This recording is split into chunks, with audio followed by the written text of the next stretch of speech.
Good morning, everyone. Mark Solomon, your financial guide for special needs families, coming to you on this beautiful, cool spring day here in Southern California, 10 a.m. on Tuesday.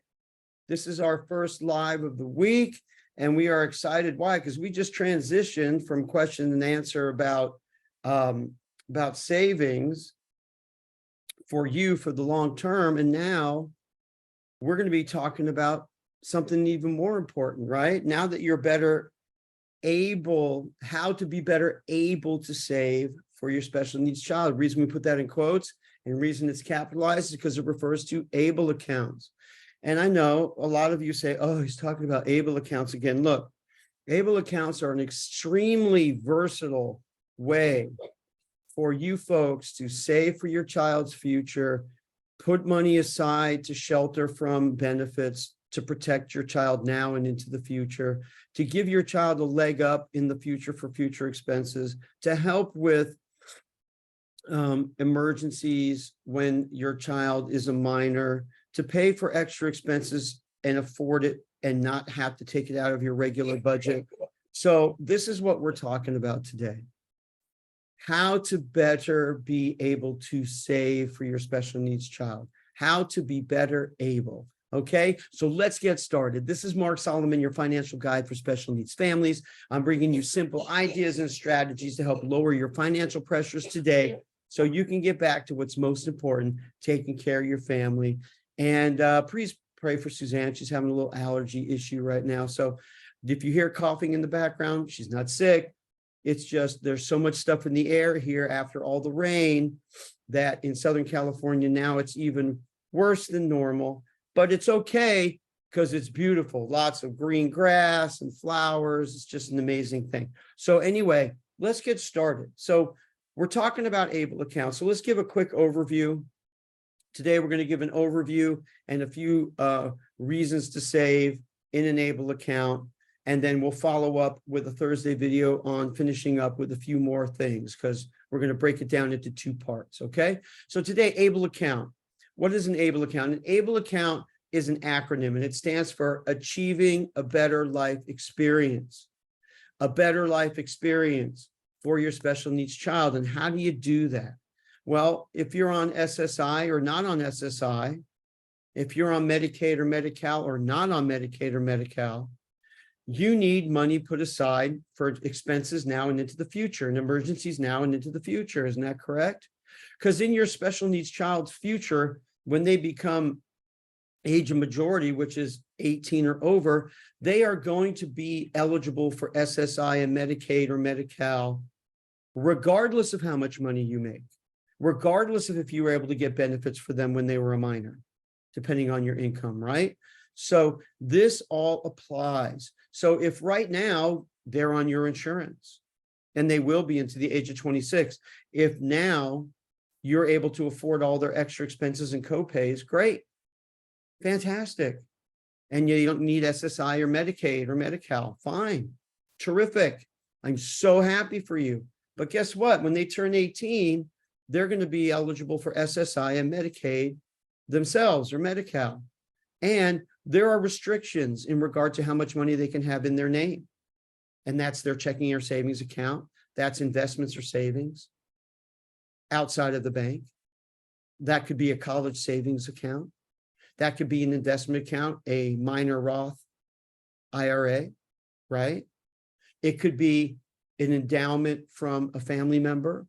It could be money, property, business income, child, oh my God, I keep forgetting what is child support from a divorced parent. All those things are now on the table as income. They are income but when they are a minor, but if you're not on SSI, it doesn't matter, right? But now you have to be careful, even if you don't have SSI as a parent when your child's a minor. Why? Because you got to be careful what's in their name, what's in their estate. This is why we also talk about special needs trust, which is further down the line in the coming weeks. But right now we're talking about ABLE accounts and how you can leverage them. Yes. Okay. Well, Suzanne said the live ended, but I'm going to keep going. Let me check real quick. This post goes against our community standards. What? Continue. Continue.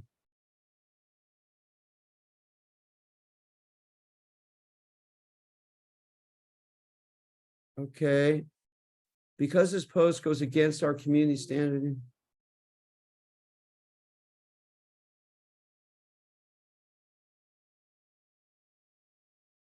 Okay, I'll agree. I'll accept. Sorry, folks. I'm trying to fix something here on Facebook. Okay. I think I'm going to start again. Oh, okay. There's a post. Oh, because you know what? There's a guy that our post went out. So there's another post. I'm gonna have to try again. Sorry, folks. We're gonna try getting back on the Facebook again. Something happened. It was really weird. Okay, so we're gonna start again.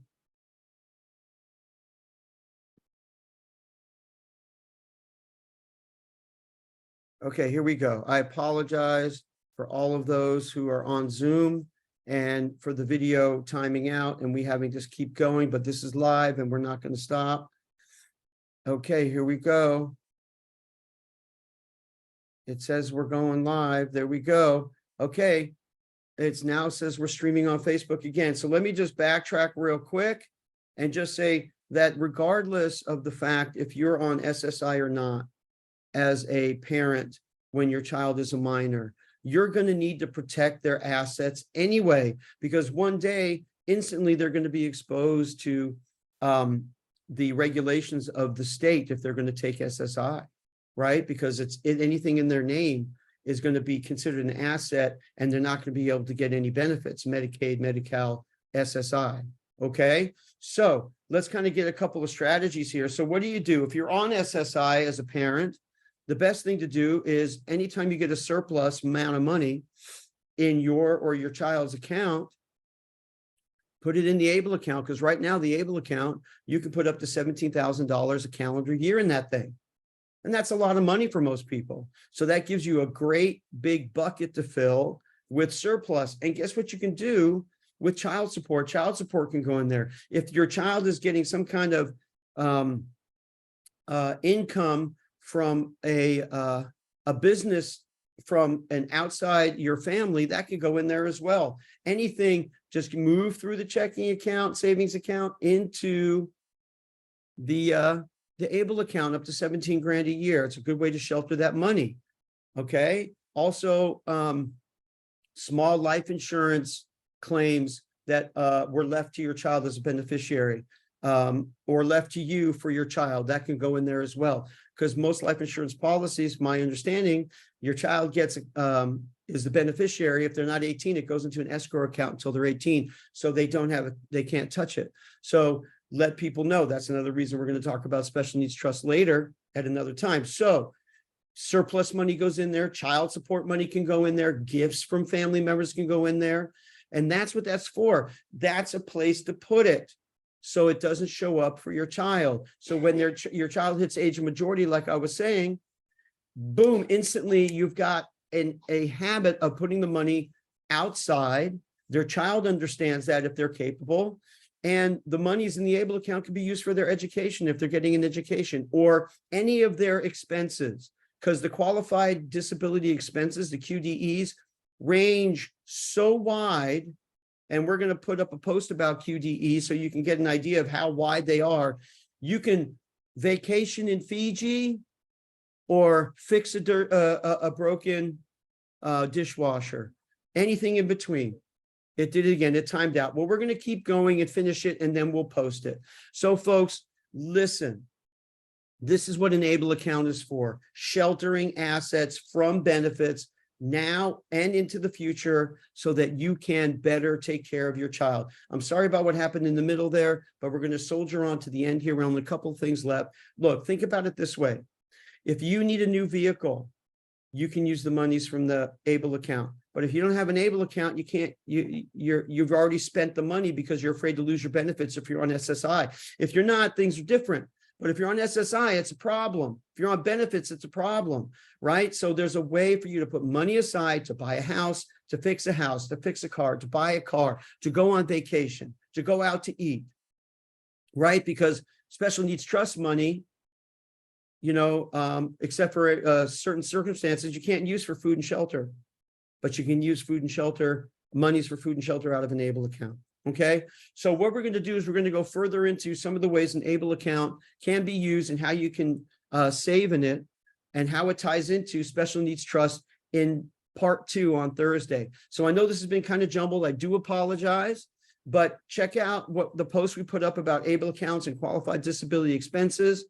And we will see you on Thursday. This has been Mark Solomon, your financial guide for special needs families, bringing you simple ideas and strategies to help lower your financial pressures today, so you can get back to what's most important, taking care of your family. And look, if you guys have any concerns and questions about your own situation, your own financial plan, your something outside of what we spoke about in regard to ABLE accounts or anything else regarding your finances, set a complimentary consultation. Do it now. There are no strings attached. We are looking to help and guide you and give you power so you can move and take care of your family and move on to a better place financially. Okay, set a complimentary consultation that's in the comments below.